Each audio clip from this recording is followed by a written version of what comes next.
modificar el material que hay de años anteriores, por ejemplo, de las deducciones del artículo 23, porque hay que revisar todo el material, ¿sí? Porque siempre, porque pueden tener otras modificaciones y no podemos modificar una parte sí y otra no, sí, hay que revisar todo el material. Por eso le ponemos ahí el año académico para el cual hemos preparado, digamos, el material. Nosotros tenemos este tributo, que espero que todos estén con ley en mano, que en realidad ya no vamos a ver renta, ¿sí? Sino que este es un tributo que toma, digamos, al patrimonio, ¿sí? Como índice. El hecho imponible para el impuesto sobre los bienes personales es la tenencia de bienes al 31 de diciembre, al último día del ejercicio, porque este también, igual que el impuesto a las ganancias, es un impuesto de periodo. Todo lo que suceda hasta el último día del año, y con ello quiero recordarles todas las modificaciones, digamos, que todas las modificaciones que surjan, digamos, en la legislación hasta el último día del año, bueno, por supuesto, ¿no? Suponiendo que sea hábil, es válida, ¿sí?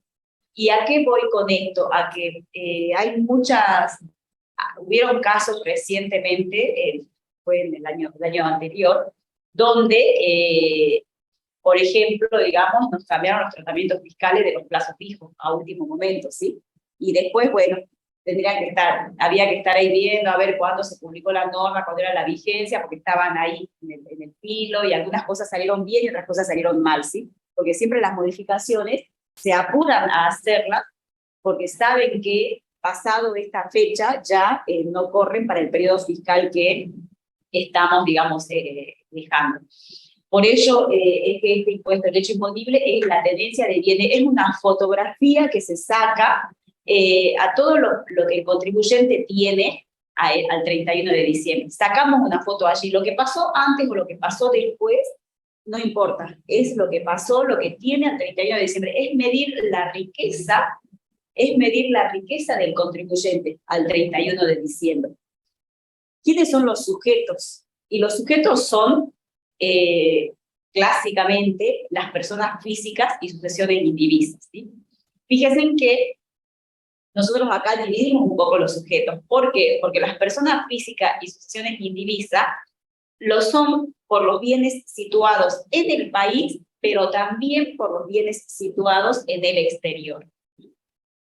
Mientras que las personas físicas y o sucesiones indivisas, domiciliadas en el exterior, van a ser sujetos del impuesto sobre los bienes personales, pero solamente por los bienes situados en el país. Esto es parecido también, fíjense, en la ganancia, ¿sí? Recuerden la renta mundial, bueno, es parecido, ¿sí? Y a los sujetos del exterior no le cobramos impuestos por lo que hacen en el resto del mundo, sino solamente si es que generan renta acá en Argentina. Bueno, y recuerdan también que el impuesto a las ganancias, para analizar si un sujeto es o no contribuyente, digamos, qué es lo que, en el impuesto, qué es lo que teníamos en cuenta o dónde íbamos a analizar esta situación del sujeto. Recuerden que nosotros hablamos mucho del tema de la residencia.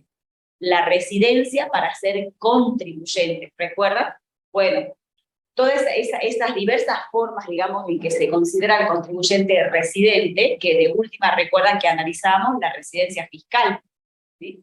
La residencia fiscal y este análisis de los 12 meses que tenía que estar con las ausencias temporarias. Bueno, desde el año 2019, para el impuesto sobre los bienes personales, también se aplica el mismo criterio de la residencia, ¿sí?, que aplicamos en la ley del impuesto a las ganancias, ¿sí? Entonces, si nosotros tenemos un caso de un contribuyente, ¿sí?, y que no sé, se vino a vivir, no sé, de Chile en tal fecha y trabajó y bueno, volvió a Chile, volvió después a Argentina, bueno, sabemos que para ese contribuyente, para esa persona humana, tenemos que sentarnos a analizar, ¿sí?, el criterio de la residencia, tanto para el impuesto a las ganancias como para los bienes personales, ¿sí? Ver el tema de las ausencias temporarias, si superan los 90 días, todo lo que vimos en el impuesto a las ganancias, ¿sí? Bueno,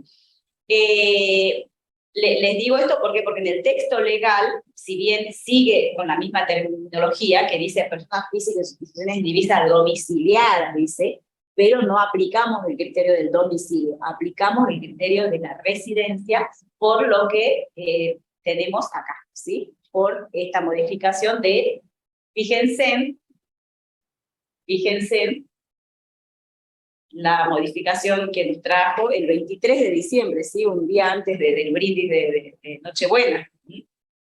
Bueno, pero también tenemos en el impuesto sobre los bienes personales responsables sustitutos. ¿Quiénes son los responsables sustitutos? Son aquellos sujetos que tienen que ingresar el impuesto, ¿sí? En general con carácter de pago único y definitivo.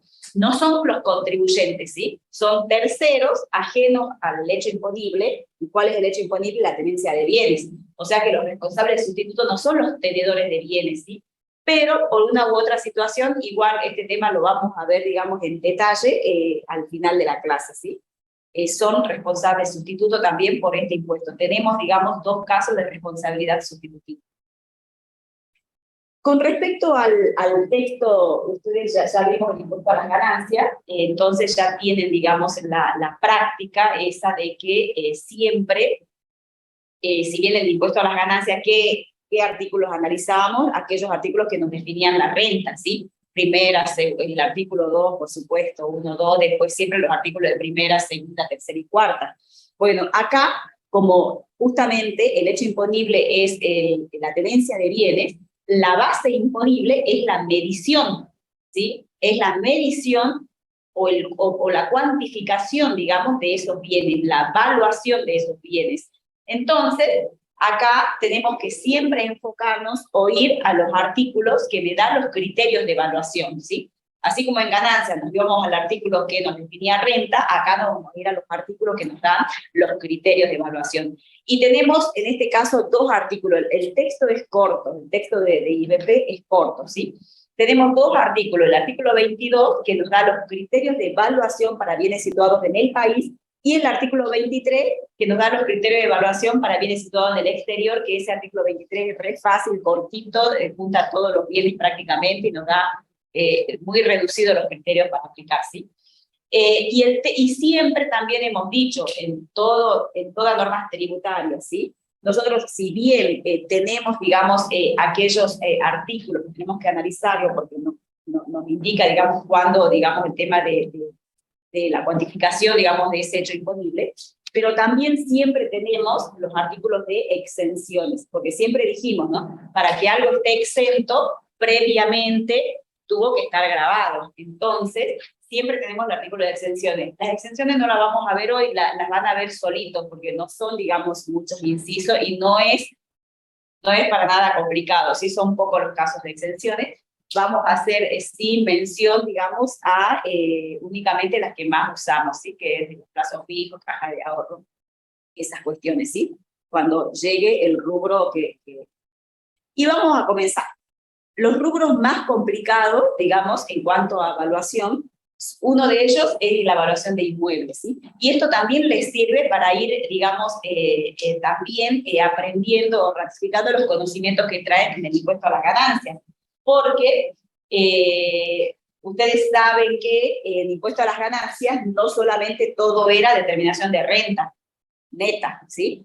Sino que también aplicábamos normas de evaluación. ¿Y por qué aplicábamos normas de evaluación? Porque teníamos que armar para las personas humanas los patrimonios al inicio y al cierre, y las normas de evaluación eran la 25-27 en ganancias, ¿sí? Y también teníamos normas de evaluación para el sujeto empresa en todo lo que es el capítulo de tercera categoría, ¿sí? Que impactaba, digamos, tanto como normas de evaluación como también en determinación de resultados. Bueno, acá tenemos normas de evaluación también. Y tanto en parciales y más en finales, casi siempre les piden la comparación. A ver cómo se evalúan los inmuebles en ganancias y cómo es la evaluación en IBP, ¿sí? Entonces, por eso es importante ir estudiando los criterios de evaluación e ir recordando, digamos, lo que aplicábamos en el impuesto a las ganancias, ¿sí? Bueno, ¿qué tenemos acá y antes de seguir, les adelanto que la reglamentación del IBP justamente nos deriva, ¿sí?, a la normativa, digamos, en sustitución de lo que no esté previsto en IBP, que se apliquen las normas del impuesto a las ganancias, ¿sí? O sea que hay una relación, ¿sí?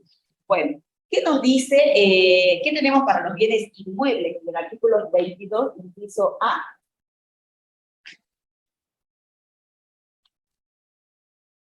Bueno, ustedes tienen el artículo 19 y 20, lo que la ley considera cuando los bienes están situados en el país y cuando en el exterior, ¿sí? Eso lo pueden leer solo. Por ejemplo, los inmuebles, los bienes registrables, si están registrados, tienen matrícula nacional, están situados en Argentina; si tienen matrícula extranjera, están situados en el extranjero, ¿sí? Eso lo leen, no tiene, digamos, mayores complicaciones, ¿sí? Entonces vamos directamente a comenzar a desarrollar el artículo 22. Con respecto, digamos, a los bienes inmuebles, recordemos que la reglamentación nos dice que van a integrar el patrimonio al 31 de diciembre porque ese es el hecho imponible, ¿sí? La foto que sacamos el último día del año. Pero siempre que tengan su posesión o se haya efectuado su escrituración a esa fecha. ¿Por qué requiere estas condiciones, estos requisitos para considerarlos, digamos, inmuebles? Porque en todo caso, si nosotros hemos pagado, digamos, lo que nosotros a veces pagamos y decimos, me compré un inmueble, y no lo tengo, no me lo entregaron, no tengo la escritura y tampoco me lo entregaron. Bueno, pero no tienen un inmueble. Si ustedes fueron y compraron y pagaron, ¿sí?, y le hicieron el recibo y quizás hicieron como un contrato de compraventa, pero no le entregaron la posesión tampoco, entonces ustedes tienen un crédito o un derecho, pero no tienen un inmueble, ¿estamos? Entonces, en este caso, ahora sí, hicieron el contrato, el boleto de compraventa y le entregaron la posesión, ahí tienen el inmueble, ¿sí? O si hicieron la escrituración, también tienen un inmueble. Pero si no se dan esos casos, entonces ustedes ¿tienen un bien en el patrimonio? Sí, hay un bien en el patrimonio, pero lo tendrán como créditos, no como bienes inmuebles. En este caso, entonces, para que se dé esa característica de que tienen un bien inmueble, tiene que haber ocurrido o que tengan su posesión o que se haya efectuado la escrituración. Nos indica que se va a admitir deducir de su costo de adquisición y según justiprecio efectuado por el contribuyente aquellas construcciones que por cualquier causa no existan al 31 de diciembre. ¿Por qué nos dice esto la reglamentación? Porque si no estaríamos, digamos, no estaríamos cumpliendo con lo que es el hecho imponible de este tributo. ¿Cuál es el hecho imponible? La tenencia de bienes. Medir la riqueza del contribuyente al 31 de diciembre. Y si nosotros tenemos una casa y se nos incendió la casa, ¿tenemos esa riqueza, la que teníamos, digamos, antes del incendio? No, porque se nos incendió, se nos quemó todo, se nos cayó todo, ¿sí? El terreno lo seguimos teniendo, pero ya no tenemos la parte edilicia. Entonces, sería injusto, ¿sí?, que al 31 de diciembre, después de ocurrido este incidente, se pretenda, digamos, evaluar ese inmueble de la misma manera en que lo hicimos el año anterior, ¿sí?, cuando no ocurrió el incidente. Por eso es que la reglamentación me admite como ajustar, digamos, la evaluación, ¿sí? Sí sucedieron estos hechos. Por supuesto, ya saben, todas estas cuestiones, todos los beneficios, las deducciones, todo lo que nos permitan, nos admitan las normas tributarias, prueba fehaciente. Si no tienen la prueba fehaciente, no pueden, digamos, hacer o elegir o ir por estas opciones, ¿sí? Tienen que tener pruebas fehacientes de todo. Después nos dicen que no van a integrar el patrimonio como bienes inmuebles y en tanto no se verifique su posesión y escrituración, aquellas señas o anticipos entregados para su adquisición. Es algo parecido, el mismo tema que tocamos cuando dijimos acá, ¿sí? Con respecto, si no tenemos la escrituración o la posesión, aunque hayamos pagado, ¿sí?, eso que pagamos va a ser un crédito, ¿sí?, pero no va a ser inmueble, ¿sí? Bueno, vamos a las normas de evaluación. Las normas de evaluación está básicamente para inmuebles del país en el 22A. Para inmuebles del exterior es fácil, está en el 23A, pero es valor de plaza, eso es todo, ¿sí? O sea que es re fácil. Así que vamos a hacer ahora hincapié en lo que es el 22A. Como parecido, digamos, a las normas de ganancia, acá nos dice que los inmuebles situados en el país lo vamos a evaluar de acuerdo a su valor residual actualizado. Y acá, ya que aparece la palabra actualización, es otro tema también que tienen que saber discernir con lo respecto al impuesto a las ganancias. ¿Por qué? Porque la actualización se ha reactivado el impuesto a las ganancias, pero para ciertos casos nada más. No es para todos los casos, ¿sí? Son para los casos que dice ese artículo, no sé si es 91 o 93, el segundo párrafo. Para esos casos, ¿sí? Que, por ejemplo, para que calculen las amortizaciones, para que calculen, digamos, los resultados por enajenación de bienes, pero no es, por ejemplo, para que apliquen a los criterios de evaluación de bienes de cambio o cualquier otra norma que tenga la ley, no. Solamente la actualización del impuesto a las ganancias, ¿sí? Rige para los casos expresamente indicados en ese artículo, no sé si es 91 o 93, ¿estamos? Bueno, si nos vamos al IBP, justamente en IBP la actualización no rige para nada, para ningún rubro, para ningún criterio de evaluación, ¿estamos? O sea, no hay actualización en IBP, salvo una cuestión particular que lo vamos a ver en su momento, ¿sí? Bueno, nos dice acá que los inmuebles adquiridos, construidos, obras en construcción y mejoras. Tengo que identificar dónde me encuentro. Si es un inmueble adquirido al costo de adquisición o valor de ingreso al patrimonio actualizado, que sabemos que el índice de coeficiente es 1, tomamos el valor de compra más gastos. ¿Por qué? Porque aplicamos como norma supletoria, ¿sí? La evaluación que tenemos en la ley de impuesto a las ganancias, ¿sí? Es lo que me costó más los gastos, digamos, necesarios para poner al bien en condición de uso. Si el inmueble es construido, ¿qué vamos a tener? El valor del terreno, ¿sí? ¿Qué le vamos a sumar o adicionar? La construcción, ¿sí?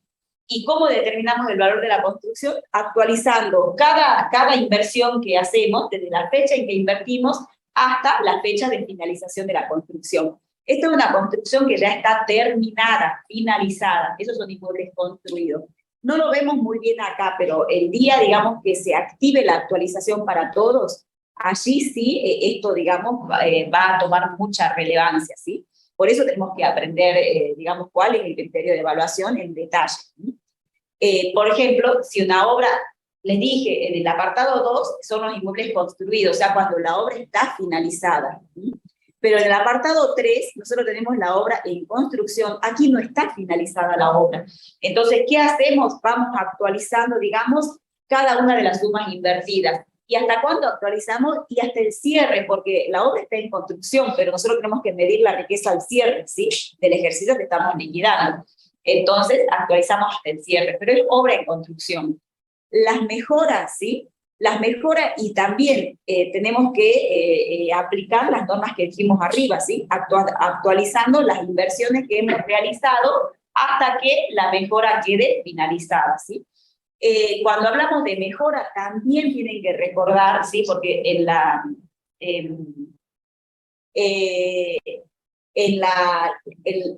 normativa de la ley del impuesto sobre los bienes personales no tenemos una definición de mejora, ¿sí? Entonces, ¿qué hacemos? Aplicamos la supletoriedad. Y cuando aplicamos la supletoriedad de impuesto a las ganancias, tenemos que recordar, ¿sí? Que también hemos analizado este tema, que nos da una definición en el DR, ¿recuerdan? Que era una definición de cálculos numéricos, ¿recuerdan? Que no sé si superaba, si no superaba el 20% del valor residual del bien al momento en que se consideraba finalizada la mejora. Y también deben recordar que le dijimos que no hacíamos aplicación, digamos, a rajatabla de esa definición de mejora, sino que tenía más preeminencia la naturaleza de la mejora, ¿sí? Si realmente esa mejora, digamos, aumentaba el valor del bien, o si aumentaba, digamos, los años de vida útil del bien, ¿sí? Teníamos en cuenta eso, la naturaleza de la mejora, saber distinguir que lo que es mejora, ¿sí? Y diferenciarla de lo que es gasto. Porque recuerden que en deducciones no admitidas en ganancia, no podemos deducir una mejora como gasto, ¿sí? Entonces, más que nada, bueno, todo eso se aplica acá también, chicos. Lo mismo se aplica acá, ¿sí? Entonces, para definir, digamos, si es o no mejora, tienen que saber, digamos, el tratamiento en el impuesto a las ganancias, ¿sí? Bueno, después tenemos, como dice que la norma de evaluación es valor residual, recién vimos una parte, un elemento para el cálculo del valor residual, que es el valor de adquisición o construcción. Ahora vamos a ver la amortización, ¿sí? Tenemos que detraer la amortización para encontrar el valor residual. Y acá la ley nos dice que va a ser o se va a calcular en base al 2% anual sobre el valor de los edificios, las construcciones o las mejoras que ya hemos visto allá. ¿Por qué dice terminadas, entre paréntesis, entre comillitas? Porque nosotros, ¿qué dijimos allá? Que teníamos también obras en construcción. Y a las obras en construcción no podemos amortizar. Si está en construcción, la están usando, entonces no la podemos amortizar, ¿sí? Entonces, obras en construcción no se amortizan, ¿sí? Y otro tema, ¿sí? ¿Qué nos dice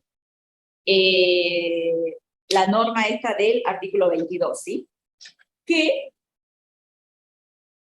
se le detraerá el importe que resulte de aplicar a dicho valor el 2% anual en concepto de amortización, y que a los efectos de lo dispuesto precedentemente, estoy leyendo la ley, en el caso de inmuebles adquiridos, la proporción del valor atribuible al edificio se establecerá teniendo en cuenta dos cosas, ¿sí?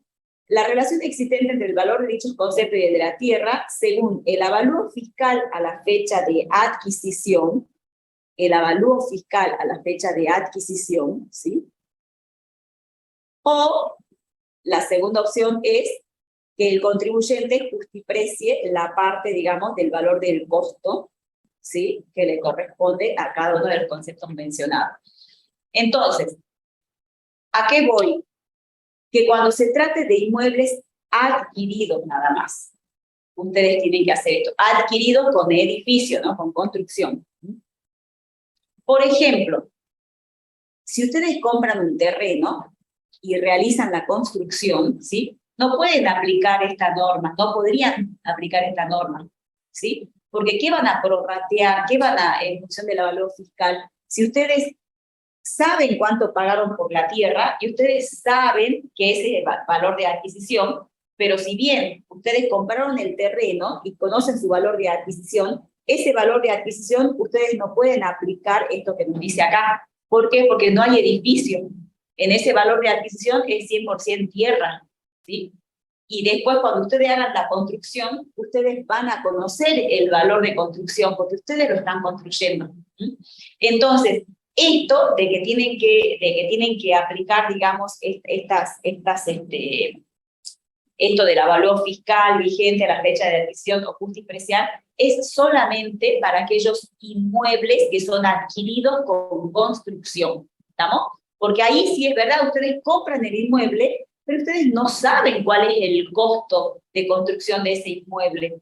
Imagínense más si pasó por 2 o 3 propietarios anteriores, es imposible ir a pedirle, a ver un relevamiento de todo lo que gastó en el inmueble, no.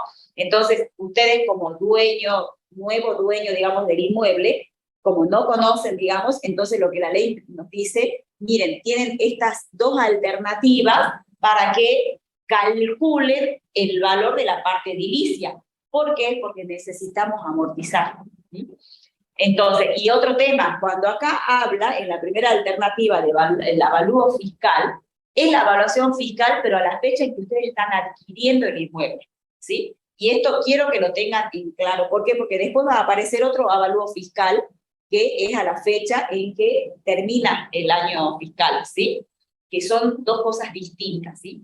Este avalúo fiscal vigente a la fecha en que ustedes adquieren el inmueble es para aplicar a esta división y conocer, digamos, el valor de la parte edilicia del inmueble, ¿sí?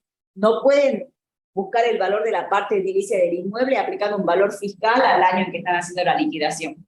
No, tienen que ir a buscarlo al del año de adquisición. La amortización, si bien la ley dice el 2% anual, pero la reglamentación, ¿sí?, me indica que lo hagamos por trimestre calendario. Y ahí también recordamos el impuesto a la ganancia. Recuerdan que el impuesto a la ganancia, cuando se trataba de inmueble y queríamos hacer la deducción, digamos, por amortización de inmuebles afectados, ¿qué teníamos que hacer? Trimestralizar. Bueno, esto es lo mismo. Nada más que acá tenemos que encontrar las amortizaciones acumuladas. Y allá, en impuesto a las ganancias, tenemos que encontrar la amortización del ejercicio, ¿sí? Bueno, acá también trimestralizamos. Y el cómputo, ¿desde cuándo vamos a calcular la amortización? ¿Cómo hacíamos en ganancia? Desde la afectación a la obtención de renta agravada, ¿sí? Bueno, acá no podemos decir afectación, acá es desde la adquisición, ingreso al patrimonio o finalización de la construcción. Esa es la diferencia entre ganancia e IBP. Acá nosotros tenemos que afectar desde que lo adquirimos, ¿sí? Desde que lo adquirimos o desde que finalizamos la construcción en caso de las construcciones finalizadas, ¿sí? Pero en ganancia, no, en ganancia podríamos tenerlo el inmueble de hace años, pero comenzábamos, digamos, a calcular la amortización desde la fecha en que decidimos afectar a la obtención de renta agravada, ¿sí? Bueno, después acá, bueno, eso son cuestiones, digamos, amortizaciones, digamos, que si no, es decir, tenemos estos casos, ¿sí? Como no están contemplados aquí en la ley de IBP, entonces tenemos que aplicar como norma supletoria la del impuesto a las ganancias. Ejemplo, las mejoras, ya que seguimos en el tema de las mejoras, ¿sí?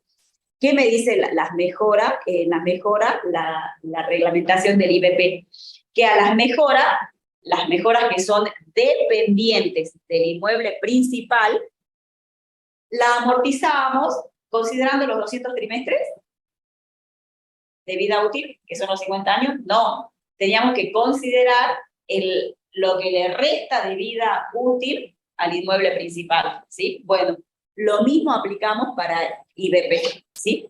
Tenemos que ver, digamos, la parte, digamos, inferior de la división, ¿sí? No van a ser los 200 trimestres, ¿sí? Tenemos que ver cuánto ya transcurrió de vida útil del inmueble principal para amortizar la mejora por la restante diferencia, y cuestión que allá a los 50 años la mejora dependiente junto con el inmueble principal terminen su vida juntitos, ¿sí? ¿Qué más tenemos con los inmuebles situados en el país? Nosotros tenemos límites a los criterios de evaluación, tanto en lo que es evaluación de inmuebles como en lo que es evaluación de automotores, que lo vamos a ver enseguida, ¿sí? Los dos tienen límites, ¿sí? Y ustedes no pueden no saber los límites, porque en general siempre en las preguntas de finales preguntamos los criterios de evaluación. Y no basta con que ustedes digan, sí, valor residual actualizado y trimestralizamos la moneda. No, o sea, la norma de evaluación es completa. Valor residual y comparo con los límites, ¿qué sucede después? ¿Sí? Bueno, el tema de los inmuebles tiene un límite inferior, ¿sí? Un piso en evaluación, ¿sí? ¿Y cuál es ese límite inferior? Nos dice la norma que el valor a computar por cada inmueble, ¿sí? O sea, el valor residual actualizado, que ya lo acabamos de calcular, no podrá ser inferior al de la base imponible de los impuestos inmobiliarios o tributos similares, ¿sí? Es el valor fiscal, digamos, ¿sí? Pero esta base es la vigente al 31 de diciembre del ejercicio en que estoy liquidando. Por eso es que quiero que distingan esto. Una cosa es buscar la evaluación fiscal, ¿sí? Al 31 de diciembre de 2022 para comparar como límite inferior, y otra cosa es tener que buscar el valor fiscal a la fecha de adquisición para ir y discriminar la parte edilicia, ¿sí? Son dos evaluaciones. Si ustedes tienen un cliente nuevo, ustedes tienen que tomarse el trabajo, ¿sí? No solamente de tener la evaluación fiscal al 31 de diciembre de este año, que tienen que cerrar la declaración jurada, sino buscar o verificar la evaluación fiscal a la fecha de adquisición, ¿sí? ¿Para qué? Para ver el tema, porque si no, no van a aplicar de forma correcta justamente el criterio de evaluación, que es valor residual actualizado, ¿sí? Eso tiene que estar bien aplicado. Bueno, vamos ahora con el parámetro, esto del límite inferior. Nos dice que entonces ese valor residual actualizado no puede ser inferior al de la base imponible de los impuestos inmobiliarios de tributos similares al 31 de diciembre, ¿sí? O al valor fiscal determinado a la fecha citada por el organismo federal para evaluaciones fiscales. ¿Qué es esto segundo? Esto segundo fue una modificación, me parece que de la 27430, la que trajo no recuerdo, digamos, de qué año, pero debe ser más o menos 2018, 2019, 2018, chicos, ¿sí? Nos trajo, digamos, este llamado valor fiscal, ¿sí? Este valor fiscal, lo que trajo la ley, ahí abajo lo tenemos, mire, la ley 27480, ¿sí? Lo que hace esta ley 27480 es crear un organismo, pero un organismo nacional, federal, ¿sí? O sea, dijo que se iba a crear, no lo creó, dijo que tenía que crearse para que este organismo trabajara, digamos, pero buscando una metodología para hacer una evaluación, digamos, más o menos homogénea o uniforme, pero en toda la República Argentina, de los inmuebles, ¿sí? Y que teóricamente esto va a tener muchos usos, ¿sí? Porque ustedes saben que todas las jurisdicciones locales cobran, por ejemplo, el impuesto inmobiliario, el urbano, el rural, se necesita para IBP, para el impuesto de recaudación nacional, ¿sí? Entonces, se crea, pero después, después de la 27480, sí se creó el organismo, ya está creado el organismo, ¿sí? Lo que está faltando es que el organismo comience a trabajar, digamos, en esta metodología, digamos, de buscar, digamos, la parte de homogeneizar, digamos, las evaluaciones de los inmuebles, ¿sí? Ya es un paso, no sé después de cuántos años el organismo ya está creado, por lo menos, ¿sí? Así que esto es como que en cualquier momento vamos a tener para los inmuebles también como un valor, así tabla que le decimos a los automóviles, ¿sí? O sea que vamos a tener todos los fines de año un valor tabla de los inmuebles como tenemos de los automóviles. Bueno, el punto 2 está, digamos, como en stand-by, ¿sí? Está pendiente a que este organismo trabaje y termine su tarea, ¿sí? Pero, ¿qué es lo que sucede? La norma dice, hasta tanto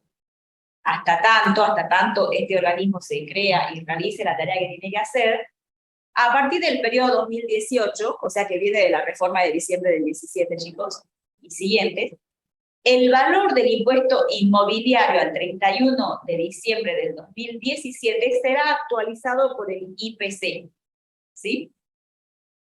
¿Qué dice? El 2 no lo podemos aplicar. Entonces, al 1, ¿sí? Como límite inferior, esta es la base imponible de los impuestos inmobiliarios, tributos similares, lo que ustedes conocen como valor fiscal, que en general siempre decimos valor fiscal, ¿sí? Bueno, ese valor fiscal, me dice la norma, tomen el valor fiscal, pero de diciembre del 2017, ¿sí? Y lo actualizan. Esta creo que es la única actualización que tienen en el IBP, pero no es que se actualiza algo de la norma tributaria, sino que es solamente un parámetro de comparación, ¿sí? Entonces, toman el valor fiscal de diciembre del 2017 y lo actualizan, por ejemplo, ahora hasta diciembre del 22. Si están haciendo la liquidación del 23, lo van a actualizar a diciembre del 23, al mismo valor fiscal del 17, ¿no? Y así hasta que el organismo fiscal que se ha creado saque las evaluaciones fiscales, digamos, de los inmuebles, ¿sí? Entonces, esta es la forma, digamos, que estamos trabajando ahora, y esta es modificación que se comenzó a aplicar desde el periodo fiscal 2018, ¿sí? Entonces, tomamos valor residual actualizado, ¿sí? Y lo comparamos con el valor fiscal de diciembre del 2017 actualizado al 31 de diciembre del ejercicio que estamos liquidando.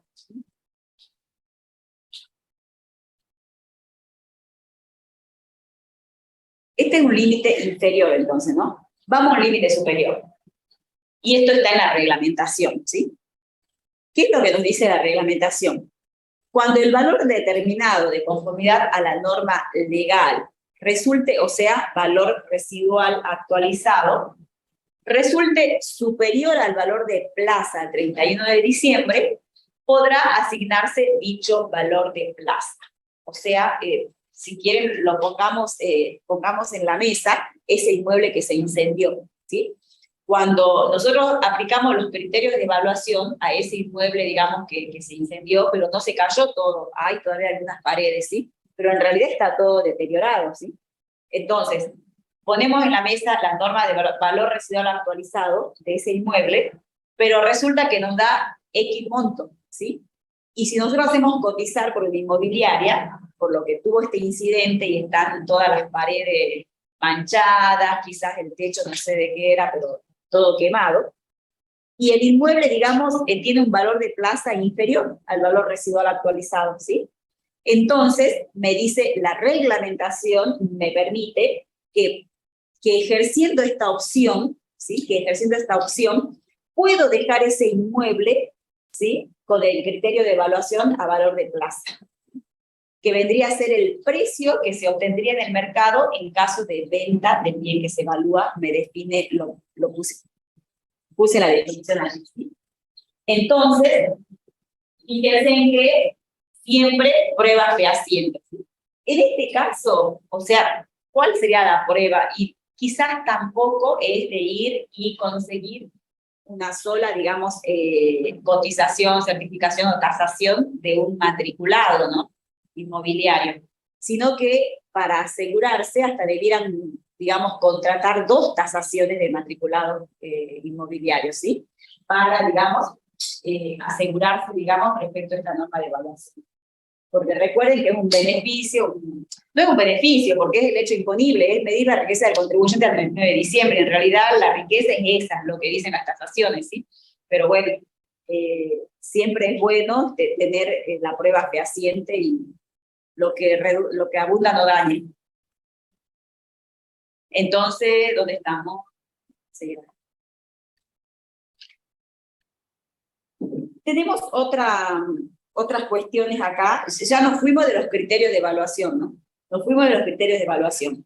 Pero la misma norma del 22 nos dice, por ahí sí, desde la mitad del articulado para abajo, ¿sí? Trata el tema, digamos, de una deducción puntual cuando se trate del inmueble que está, digamos, destinado a casa habitación. También, si quieren recordar en el impuesto a las ganancias, recuerden que en el artículo 85 tenían la deducción especial esta de intereses por créditos hipotecarios que los contribuyentes habrían, digamos, adquirido para comprar su casa habitación. Recuerdan, hasta 20.000 pesos por año. Bueno, ese es un beneficio que le da la ley de ganancias, ¿sí? Bueno, la ley de IBP le da otro beneficio también a este contribuyente, ¿sí? Que tuvo que solicitar créditos, ¿sí? Para adquirir su casa habitación. ¿Y cuál es el beneficio? El beneficio es una deducción. Y dice, de tratarse de inmuebles destinados a casa habitación del contribuyente, del valor determinado, de conformidad con las normas de evaluación, por eso le dije, allá la terminamos con las normas de evaluación, ¿sí? Valor residual actualizado versus el valor fiscal, el mayor, ¿sí? O con el valor de plaza, pero ahí terminamos la norma de evaluación. De ese valor que ya hemos calculado, podrá deducirse el importe adeudado al 31 de diciembre de cada año, en concepto de estos créditos que tomó el contribuyente para la compra, construcción o mejora de su casa habitación, ¿sí? ¿Qué me dice la reglamentación? Porque acá dice, podrá deducirse el importe adeudado. Y la reglamentación me agrega algo. Me dice que a ese importe adeudado le podemos incluir los saldos impagos del precio pactado, porque, por ejemplo, nosotros estamos haciendo la evaluación, ¿sí? Al 31 de diciembre y tenemos que poner, digamos, o cuantificar esa deducción en función de lo que estamos adeudando al 31 de diciembre. Y siempre lo primero que pensamos es que la deducción tendría como límite lo que realmente me tocaría deber en esas fechas si es que estoy, digamos, al día con los pagos. Pero puede ser que el contribuyente, y más en esta época que estamos atravesando, no haya podido pagar 6 meses. Quizás desde julio no paga el crédito hipotecario, ¿sí? Y llegó a diciembre y en realidad no debe las cuotas a vencer nada más, ¿sí? A vencer desde enero del 23, febrero del 20, no, sino que también adeuda cuotas ya vencidas.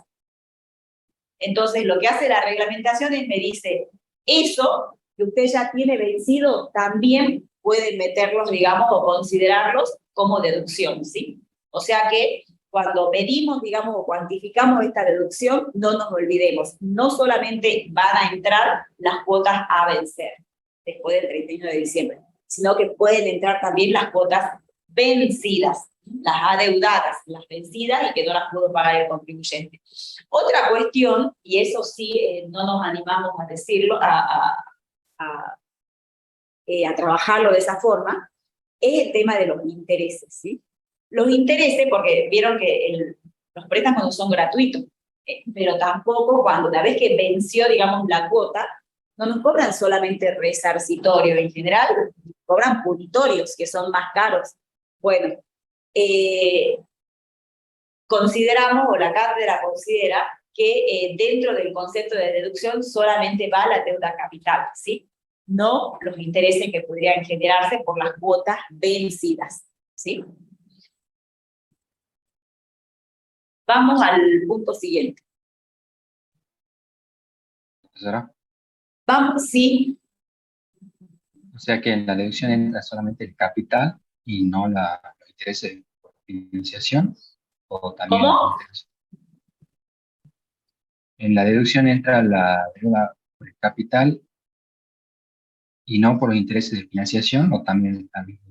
Claro, cuando cuantifiquen la deducción, ¿sí? Van a incluir las deudas capital de las cuotas a vencer y de las cuotas vencidas pero no abonadas, pero capital nada más.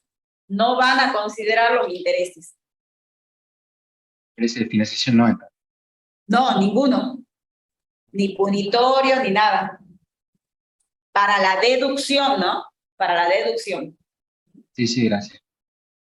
Bueno, seguimos con los inmuebles. Vamos con la casa, seguimos con la casa habitación, sí, que también tiene un beneficio acá en la norma del impuesto a los bienes personales. Nos dice el artículo 24 del mínimo no imponible, ¿sí? Y nos dice que en su segundo párrafo no estarán alcanzados cuando su valor determinado de acuerdo con las normas de la ley resulte igual o inferior a 30 millones. O sea que ahora, digamos, podemos considerar, digamos, que toda casa habitación que tenga, digamos, esta evaluación inferior, digamos, a esto, directamente, digamos, no va a formar parte de la base imponible de IBP, ¿sí? La normativa, digamos, si bien la redacción dice no alcanzado, y bueno, y está introducida en un artículo que trata del mínimo no imponible, ¿sí? Así que por ahí preguntan, chicos, profesora, ¿qué? ¿No alcanzado o es mínimo no imponible? Y bueno, o sea, en todo caso, ustedes cuando no quieran o tengan que escribirlo, porque vieron que cuando uno escribe dicen que ya se pone la soga al cuello, ¿no? Y bueno, en todo caso, ustedes digan que no va a formar parte, digamos, de la base imponible, ¿sí? O algo por el estilo. Pero ¿cuál es la situación? Es esta, que siempre hay una mala técnica legislativa, ¿sí? No sabemos por ahí qué, pero literalmente la norma dice no alcanzado, ¿sí? Pero está dentro del artículo del mínimo no imponible, ¿sí? Y por ahí algunos autores lo denominan a este mínimo no imponible especial, al de la casa habitación. Algunos autores le llaman así, mínimo no imponible especial. Y el otro es el mínimo no imponible general, ¿sí? Así que, sea como sea, digamos, va a estar bien igual según como lo digan, ¿sí? Vamos a un ejemplo acá, o el ejemplo lo podrían ver solito.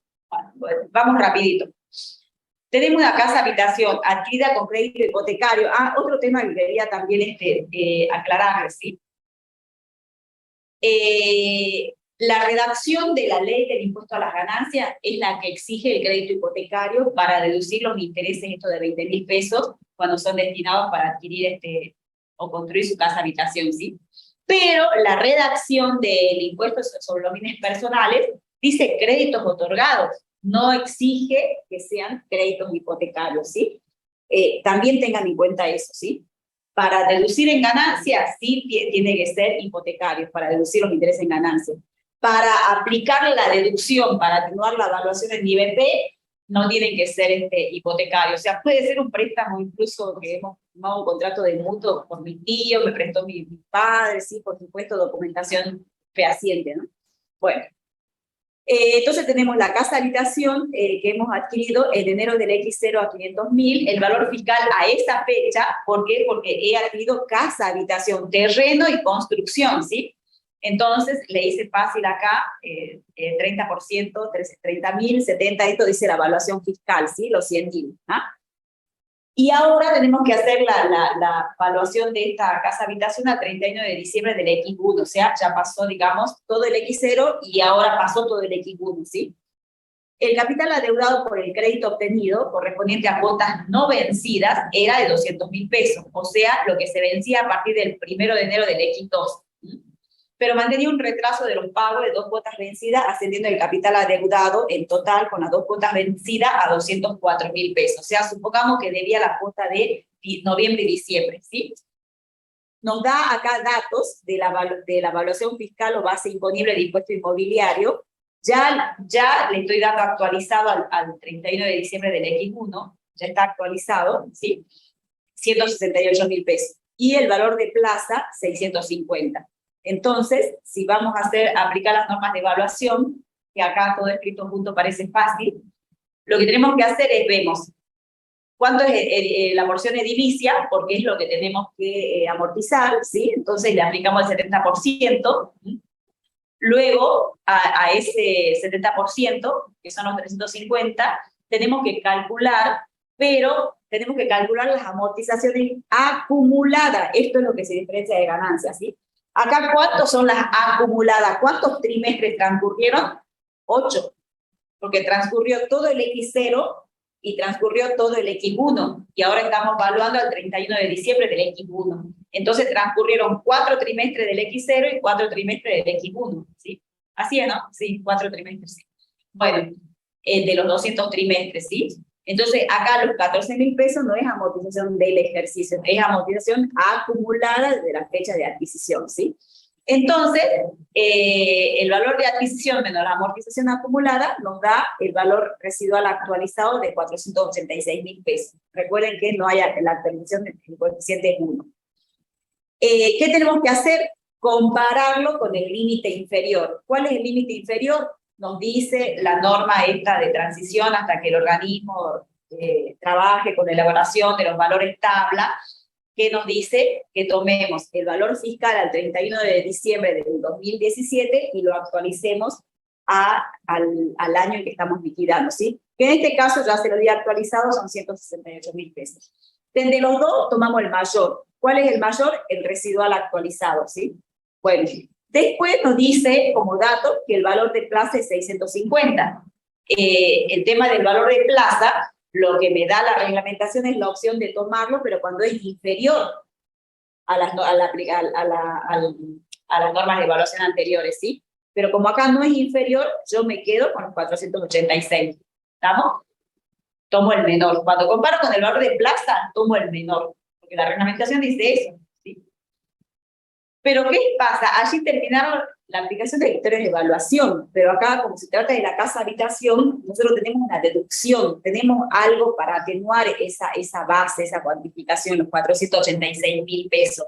¿Y qué es? La deducción por el crédito tomado para adquirir esa casa habitación, ¿sí? Que son los 204.000 pesos. Entonces allí, en vez de 486, mi base para IBP queda en 282. Pero a la vez, cuando termino de trabajar allí, después digo, pero existe el artículo este del mínimo no imponible especial de 30 millones, quedé lejos. Entonces directamente no lo computo, ¿sí? ¿Por qué? Porque está totalmente, digamos, cubierto por el mínimo no imponible especial o bajo la terminología del no grabado o no alcanzado que usa la norma, ¿sí? ¿Qué sucede? Por más que este sea el resultado, pero en los exámenes no vayan a decirnos esto directamente. Nosotros queremos saber si ustedes saben todo esto. ¿Estamos? Porque si no, si ustedes se van a esto, pensamos que no saben hacer el resto. ¿Está? Bueno, vamos entonces a la pantalla siguiente. Bueno, acá hay unos casos especiales que se trata. Siempre vieron que en los inmuebles ustedes se van a dar con el tema de que los papás generalmente le pasan a los hijos la nuda propiedad y se reservan el usufructo, ¿sí? Bueno, entonces tienen que tener, digamos, en muchos casos, el contrato, digamos, o la escritura en la que hacen estas transmisiones de dominio, ¿sí? Porque porque en realidad las normas saben diferenciar y le dan distinto tratamiento según esa sesión sea gratuita u onerosa. Entonces, según sea gratuita u onerosa, la cosa cambia. ¿Por qué? Porque en caso de que sea gratuita, la norma de evaluación nos dice que es el cedente, o sea, los papás, quienes deben computar el valor total del inmueble en su declaración jurada de IVP, ¿sí? En caso de que sea gratuita la sesión. Y otra cosa les quiero adelantar, que muchas veces uno este dato, si es gratuito o oneroso, no se lo ven a cédulas parcelarias. O sea que sí o sí necesitan, digamos, el texto de las escrituras, ¿sí? Porque a veces vienen y te dejan, viste, las cédulas parcelarias nomás, pero la característica esta no siempre aparece en las cédulas parcelarias, ¿sí? Entonces, y es importante porque ¿cómo van a saber qué tratamiento le van a dar? Igualmente, cuando la cesión, digamos, es por contrato oneroso, entonces allí me dice la norma, si es por contrato oneroso, van a tener que declararlo en partes iguales. El nudo propietario, que el nudo propietario en general es el hijo, es el titular registral, y el usufructuario, que el usufructuario es el papá que se quedó con el usufructo, los padres que se quedaron con el usufructo, ¿sí? Entonces, si es por contrato oneroso, tienen que declarar 50 y 50. ¿Qué significa? Que tienen que hacer todo el trabajo que hicimos, ¿sí? De determinar el valor residual y comparar con el valor fiscal. Hasta ahí no vamos. Tienen que hacer ese trabajo. Y después dividen 50 y 50, ¿sí? Cuando es condómino, también. Cuando es condómino, es parecido, digamos, a la cesión de la nuda propiedad por contrato oneroso. También, nada más que, bueno, el condómino tienen que ver cuál es la participación de cada uno, si es 50 y 50, o es 30 y 70, 20 y 80, ¿sí? Cada condómino incluirá en su declaración jurada la parte que le corresponde en la titularidad de tales bienes, valuados de acuerdo con las disposiciones de la ley y de este reglamento. O sea que también tienen que aplicar todas las normas de evaluación como hemos visto, ¿sí? Y al final, cuando se queden ya cuánto es la evaluación, tienen que multiplicar por el porcentaje que le corresponde al condominio al cual ustedes le están haciendo la liquidación, ¿sí? Así tenemos los inmuebles rurales que no... solo para acá, esto es solo los inmuebles rurales, bueno, por si llegan a leer en doctrina. Los inmuebles rurales tuvieron una historia re larga porque en realidad estaban dentro de la gravabilidad de lo que es el impuesto a la ganancia mínima presunta, ¿sí? Y después había un artículo, digamos, de exención, digamos, en IVP, que no era muy claro, y bueno, hay jurisprudencia, digamos, a rolete con respecto a este tema, pero como ya, digamos, se derogó la norma de impuesto a la ganancia mínima presunta, no tiene sentido, digamos, toda esa discusión ya, porque ya es como que ¿cómo se dice? Se fue la rabia y ya... Entonces ya no tiene sentido ponerse a estudiar todo ese tema de inmuebles rurales, ¿sí? ¿Y qué hizo la norma de IVP? Directamente dijo, acá, a ver, está en la exención, en el inciso F, que están exentos los inmuebles rurales cuyos titulares sean personas humanas y situaciones indivisas, cualquiera sea su destino de afectación. Directamente, digamos, dijo que están exentos todos, ¿sí? ¿Por qué? Porque acá en IVP y en mínima presunta se hacía toda una calificación, si es que el inmueble rural era inexplotado, o si no era, si era explotado o inexplotado, según eso estaba grabado por uno, exento por otro. Como les digo, no tiene sentido, si ustedes por ahí logran mirar por ahí esta discusión en doctrina, en lo que sea, no le presten atención porque ya es un tema que se murió. ¿Sí? Se murió, ¿por qué? Porque la ley, el impuesto, digamos, la ganancia mínima presunta quedó derogada. Por eso les puse ahí así nomás, pero para que sepan ustedes que algún día se discutió ese tema, pero no tiene sentido ponerse a estudiar otra cosa. Inmueble del exterior, como les digo, es re fácil la evaluación, directamente hace hincapié que tiene que ser el valor de plaza, pero en el exterior, no de acá, ¿no? En el exterior, sí, que tienen que convertirlo a moneda nacional al tipo de cambio comprador del Banco de la Nación Argentina, al último día hábil del 31 de diciembre de cada año. Este tipo de cambio es el que siempre tienen que usar para convertir, digamos, en moneda argentina lo que esté evaluado a moneda del exterior, ¿sí? Y aquí otra cuestión, ¿sí? Fíjense en acá, en cuanto a la prueba, que esto también por ahí, miren, ¿qué dice? Las constancias suficientes, prueba documental, pueden ser las certificaciones extendidas en el país extranjero por los organismos de aplicación o profesionales habilitados para ello en dicho país. O sea que, supónganse los certificados de tasación del inmueble, ¿sí? Del país del extranjero, ¿no? Pero van a buscar profesionales habilitados. Como acá también, cuando les dije el tema de que queremos aplicar, digamos, el valor de plaza porque el inmueble se nos incendió, vamos a buscar 2 inmobiliarias que nos hagan la tasación y nos den un informe, pero se supone que tienen que ser profesionales matriculados, ¿no? Si no, para que tengas, digamos, fuerza legal, ¿sí?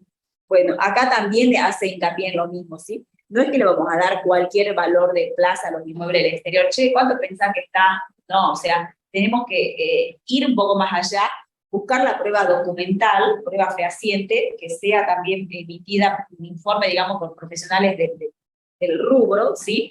Y, por supuesto, ahí pide la legalización de la autoridad consular argentina, ¿sí? Es para evaluar el inmueble del exterior. Vamos a los automotores. ¿Qué tenemos con los automotores? Valor residual actualizado. Ya dijimos la actualización para toda la ley de impuestos a las ganancias, salvo lo que vimos del valor fiscal de diciembre del 17 actualizado hasta hoy, para inmuebles, salvo eso, acá todo lo que sea actualización siempre es 1 del coeficiente. Nos dice que incluye los casos en que sean afectados o no a actividades generadoras del impuesto a las ganancias, ¿sí? O sea que no nos importa acá, es el bien, digamos, corresponde al contribuyente o es titular o el contribuyente es dueño, listo, forma parte, digamos, de los bienes del 31 de diciembre, listo, el hecho imponible se dio, ¿sí? No importa qué es lo que hace con el bien, o si lo afecta, digamos, a uso personal, o si lo afecta a uso profesional, no importa, son sus bienes, ¿sí? Pero esto sí, y ya les voy adelantando, porque ahí dice excepto tercera categoría, porque si el contribuyente afecta el auto, ¿sí?, al uso empresario, ¿qué pasa allí? Ahí tenemos otro tipo de bien muy particular, que es la empresa unipersonal, ¿sí? Entonces, todo lo que nosotros afectamos, ¿sí?, a la empresa unipersonal, que nosotros ya vimos en impuesto a las ganancias, que era un sujeto distinto de la persona humana, ¿sí?, que tenía sus propios activos y pasivos, que son justamente los destinados a la explotación empresaria, ¿sí? Bueno, si el auto lo usa para uso personal, lo usa para uso profesional, entra acá. Pero si lo usa para uso empresario, afectado o incluido en la empresa, en la explotación de la empresa unipersonal, no va este criterio de evaluación. ¿Estamos? Ya vamos a ver cuál, pero este no va. Esto es pregunta de examen también, ¿no? Les aviso, ¿sí? ¿Cómo calculamos el valor residual? Costo de adquisición o valor de ingreso al patrimonio actualizado. Le restamos la amortización y nos dice acá que el coeficiente es anual, igual que ganancia. Pero me dice que ese coeficiente anual será para cada tipo de bien según lo fije el reglamento de la Dirección General Impositiva o la Dirección General Impositiva. Ni el decreto reglamentario ni la Dirección General Impositiva nos dan una tabla, digamos, de cuánto tenemos que amortizar. Pero la reglamentación nos ayuda acá. ¿Por qué? Porque la reglamentación dice tienen que aplicar vida útil probable. Volvemos al impuesto a las ganancias, ¿no? ¿Qué es lo que vimos en impuesto a las ganancias? Amortización de bienes muebles. ¿Recuerdan? Vida útil probable. Vida útil que le asigne el contribuyente, ¿sí? Es la vida útil económica, con toda esa familia de fallos, digamos, ¿sí? De los shopping, de la fibra óptica, ¿sí?, que vimos en impuesto a las ganancias. ¿Estamos? Bueno, acá es vida útil probable, ¿sí? Se amortiza desde la fecha de adquisición, no de afectación como en ganancia, porque acá es patrimonio, ¿sí? Desde la fecha de adquisición, ¿sí?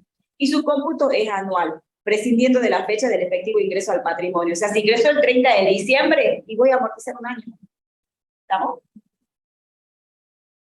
¿Qué más tenemos con los automotores? Tenemos valor residual actualizado, pero tenemos un límite inferior, así como lo teníamos en muebles también, ¿sí? ¿Qué me dice el límite inferior? Que el valor a consignar, aquel valor residual actualizado, no podrá ser inferior al que surja de la tabla de valores de referencia fijada por la Dirección Nacional de Registro de Prendario y del Automotor. Entonces, esa dirección, esto también se cambió, ¿no? Desde el año 2019, porque antes era un valor tabla, donde la administración sacaba siempre una resolución con todo, que era como un librito, con todas las evaluaciones fiscales de los rodados de los últimos 10 años, ¿sí? Bueno, ahora ya no va a funcionar así, sino que directamente tenemos que hacer la consulta a esa tabla de valores que, que manejan los registros de los automotores y que son los valores que toman cuando tienen que hacer, digamos, los trámites de transferencia, de dominio y esas cosas, ¿sí? Entonces, tomamos ese parámetro, ¿sí? Esos valores de la Dirección del Registro de Automotores va a ser el límite inferior. De los dos, tenemos que tomar entonces el mayor. Y casi siempre, ya les voy adelantando, tomamos el valor de referencia, ¿sí? Porque el valor de referencia casi siempre es mayor al valor residual.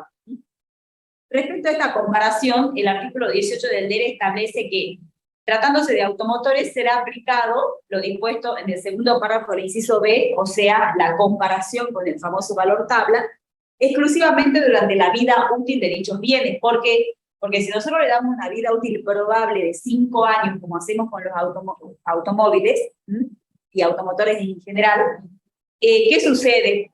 Todos los años tenemos que ir comparando, pero yo ya les adelanté que prácticamente desde el primer año siempre nos quedamos con el valor de referencia, porque siempre es mayor, ¿sí? Pero ¿qué pasa? Podemos estar en el 6º año, y en el 6º año ya no tenemos valor, ya está totalmente amortizado, muy bien. Entonces, y el valor tabla siempre va a existir. Entonces allí decimos, entonces tenemos que seguir incorporando a la base el valor tabla siempre, no, porque dice únicamente durante la vida útil del bien. ¿Estamos? Ahora, les adelanto esto, pero no encontré, dicen que hay un dictamen que no lo encontré, porque no lo tomé nota en su momento, el problema cuando lo tenemos en el 5º año. En el 5º año, nosotros, valor residual es 0, actualizado. Entonces, el cuestionamiento que doctrina entiende que no corresponde ahí la comparación con el valor tabla, y la FIP entiende que sí, es en el 5º año, ¿sí?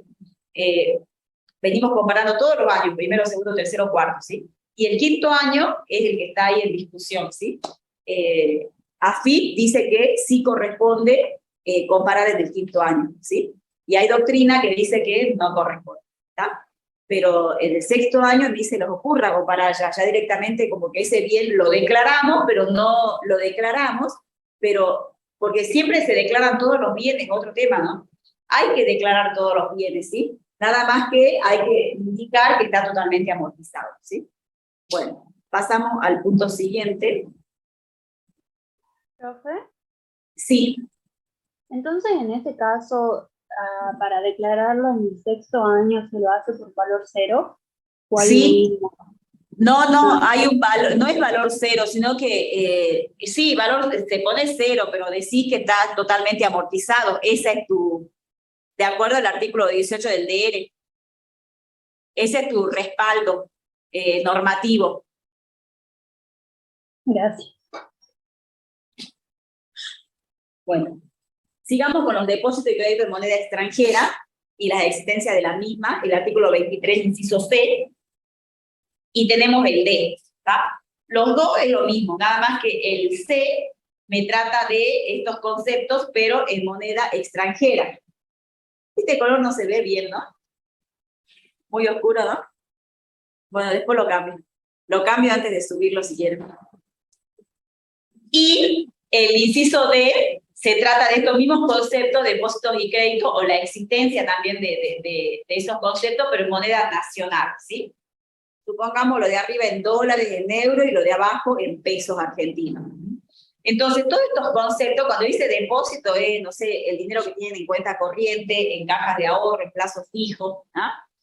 Los créditos, si es que nos deben algo, y las existencias, o sea, el propio billete, ¿sí? Si es moneda extranjera, la norma de evaluación es el último valor de cotización, tipo de cambio comprador del Banco de la Nación Argentina, que ya les dije hace un rato y les adelanté, todo lo que tenga que convertir a pesos se convierte a este tipo de cambio, ¿sí? Del Banco de la Nación Argentina al 31 de diciembre, ¿sí? Y si es en moneda nacional no tienen que convertir nada, directamente es el valor al 31 de diciembre, incluyendo los intereses de vengado. En los dos casos incluye los intereses, ¿no? Pero en uno tienen que hacer la conversión. Y acá yo quiero indicarles, digamos, a ver, este tema de la exención, ¿sí? Porque este es lo único que después lo otro lo pueden ver solo. ¿Qué me dice el artículo 21 de IBP? El inciso H. Nos dice, los depósitos en moneda argentina y extranjera, o sea, incluye los dos, ¿no? El 23C, extranjera, plazo fijo en dólares, por ejemplo, ¿sí? Y el D, un plazo fijo en pesos, de ejemplo, ¿no? Vuelvo al 21H, los depósitos en moneda argentina y extranjera, efectuados en las instituciones comprendidas en el régimen de la Ley de Entidades Financieras, a plazo fijo, en caja de ahorro, en cuentas especiales de ahorro, u otra forma de captación de fondos, de acuerdo con lo de que determine la reglamentación, ¿qué pasa? Están exentos. Entonces, plazo fijo, caja de ahorro, ¿sí? Están exentos.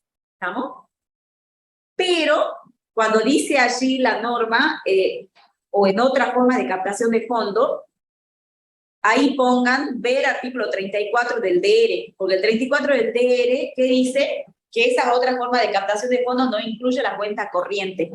Entonces, si nosotros tenemos cuenta corriente, ¿sí? Lamentablemente la cuenta corriente no está exenta. Acá nosotros estamos viendo norma de evaluación, pero ahora le estoy vinculando con una norma de exención, ¿sí? Vuelvo. Vamos con los depósitos nada más, ¿sí? Dejemos los créditos y dejemos la existencia de los billetes. Si analizamos los depósitos nada más, ¿sí? Si tengo un depósito, supongamos, plazo fijo y caja de ahorro, ¿sí? En moneda extranjera, tengo que evaluarlo al último valor de cotización, ¿sí? Del Banco de la Nación Argentina, ¿sí? Pero a la vez, voy y le aplico la norma de exención del 21H. ¿Por qué? Porque el 21H me dice que están exentos, ¿sí?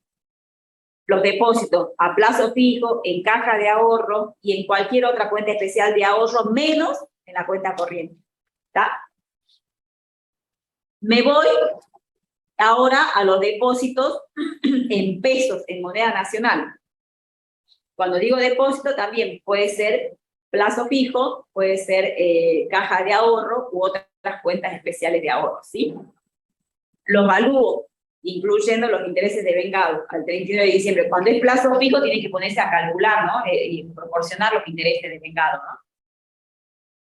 Los valúo, pero después que los valúo, aplico el 21H. El 21H que me dice que los depósitos efectuados en moneda nacional o extranjera, acá es nacional, están exentos, ¿sí? Y siempre dejando fuera de la exención a la cuenta corriente. ¿Estamos? Bueno.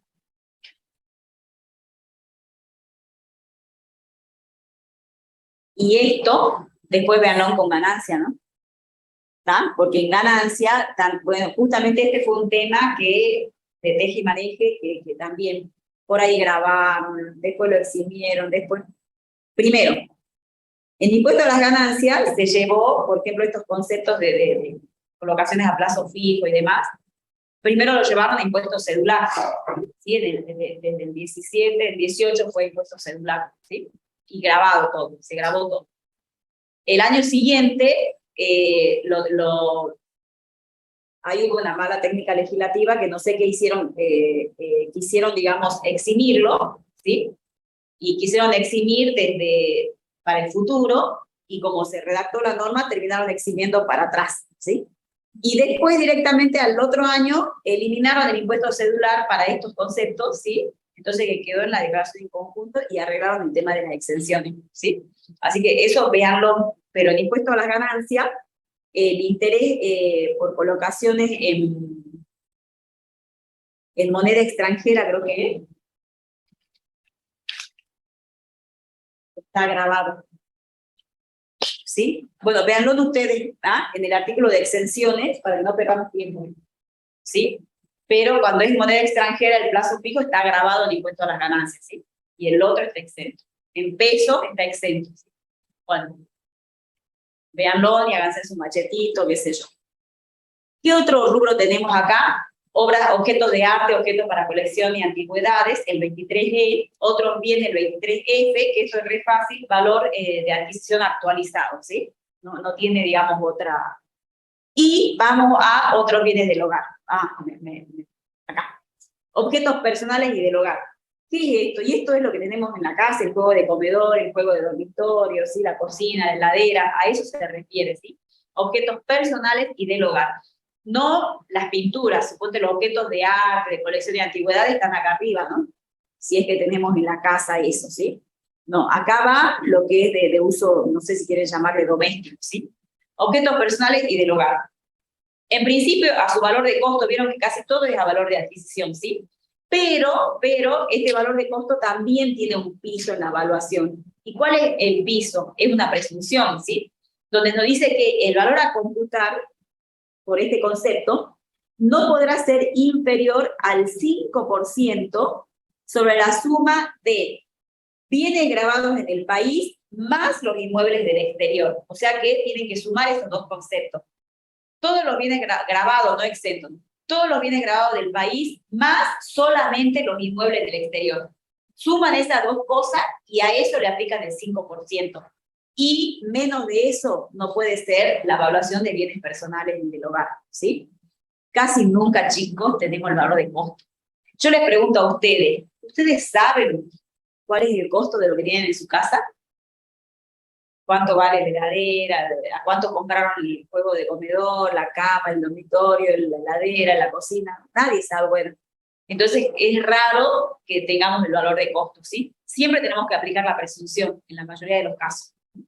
Bueno, vamos al... Bueno, estos conceptos, títulos públicos y demás títulos, valores, ¿sí? Si cotizan en bolsa, el último valor de cotización, ¿sí?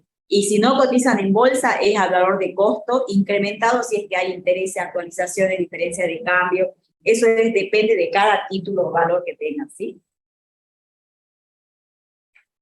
Y este es un tema importante. Las acciones y participaciones sociales. Con respecto a este tema, nosotros tenemos en la ley, digamos, en el texto legal, acá lo tienen en el 22H, ¿sí? La norma de evaluación para las acciones y para las cuotas sociales de cooperativa. Pero ustedes saben que en realidad hay muchas otras participaciones sociales, o sea, por ejemplo, la participación en una SRL, o la participación en la propia empresa unipersonal, la participación en una sociedad libre, ¿sí? Bueno, del resto, digamos, el texto legal de la ley sobre los bienes personales se olvidó. Solamente el texto legal apunta a esto, a las acciones y a las cuotas sociales, ¿sí? ¿Cómo vamos a evaluar las acciones? Y acá dice directamente al BPP. No toma el valor nominal. ¿Por qué? Porque justamente IBP, ¿qué quiere hacer? Medir la riqueza del contribuyente al cierre. Y los valores nominales de las acciones no es medir la riqueza del contribuyente, ¿sí? Sí, el valor patrimonial proporcional. Ahí sí sabemos, esa es su verdadera riqueza, ¿sí? Con respecto a la participación societaria que tiene en una sociedad de capital, ¿sí? Entonces, para las acciones hay que tomar el BPP del último balance cerrado al 31 de diciembre del ejercicio en que se liquida. ¿Qué sucede? No siempre las sociedades cierran balance el 31 de diciembre, y eso ya lo vemos, lo sabemos porque ya vimos en cuenta las ganancias, ¿sí? Las sociedades pueden elegir cualquier cierre. Entonces, si tenemos una sociedad que tiene un cierre distinto al 31 de diciembre, entonces tenemos que considerar los incrementos y disminuciones de capital ocurridas entre el cierre de la sociedad, supongamos que cerró en julio, ¿sí? O en agosto. Entonces tenemos que tener en cuenta, cuando determinamos el BPP, qué es lo que pasó en el capital de la sociedad desde el cierre comercial de la sociedad agosto hasta el 31 de diciembre. ¿Por qué? Porque nosotros tenemos que medir la riqueza del accionista al 31 de diciembre, ¿sí? y su riqueza es la participación que tuvo hasta la fecha de cierre, pero después puede suceder que haya comprado más acción. ¿Me entiendes? O sea, tiene mayor participación en el capital. O puede suceder que no. Entonces, por eso es que contempla incrementos y disminuciones en el capital. Y las cuotas sociales de cooperativas directamente a su valor nominal, porque ustedes saben que las cooperativas en general no tienen ese propósito de lucro, siempre se devuelve, digamos, a los asociados todo lo que se genera, así que allí es como que queda el valor nominal, digamos, está en coordinación con esto de medir, digamos, la riqueza del contribuyente al cierre. Vamos a la filmina siguiente, y acá vienen los sujetos de los que la ley se olvidó, ¿sí? Acá. Estos son los sujetos, el resto de las participaciones que no sean cooperativas y que no sean sociedades de capital. De estos sujetos del resto es de lo que la ley se olvidó, ¿sí? Pero el artículo 20 de la reglamentación, ¿sí? Vino, digamos, a tapar un poco ese vacío. Y nos dice el artículo 20, el resto de las participaciones se van a medir en función de la participación que tenga el contribuyente, en nuestro caso, en el capital de esos sujetos, ¿sí? ¿Y cómo llegamos a esto? ¿Cómo hacemos el trabajo? Y bueno, nos dice el capital es igual al activo menos el pasivo, y menos, por supuesto, la participación en otras sociedades, ¿sí? Entonces nosotros de todo este resto de sujetos, ¿sí?, que está incluida la empresa unipersonal, tenemos que llegar a medir el capital. Entonces, y les reitero, o les aclaro, mejor dicho, dentro de todos los bienes que tiene la persona humana, dentro de todos los bienes, hay un bien en particular, que se llama, por ejemplo, empresa unipersonal, o también se puede llamar participación en una sociedad libre, ¿sí? Y dentro de todos esos bienes, ¿sí?, ese bien en particular, si quieren, digamos que es la empresa unipersonal para que lo enfoquen y no se confundan cuando tengan que responder preguntas de parciales y finales, ese bien que se llama empresa unipersonal tiene que tener una evaluación, ¿sí? Y eso es lo que nosotros tenemos que encontrar ahora. Y esa evaluación, ¿cómo la vamos a encontrar? Aplicando esta norma del decreto reglamentario. ¿Y qué nos dice primero el decreto reglamentario? Que la evaluación es el capital. Tenemos que medir el capital. Y que el capital es igual al activo menos el pasivo, menos las participaciones en otras sociedades.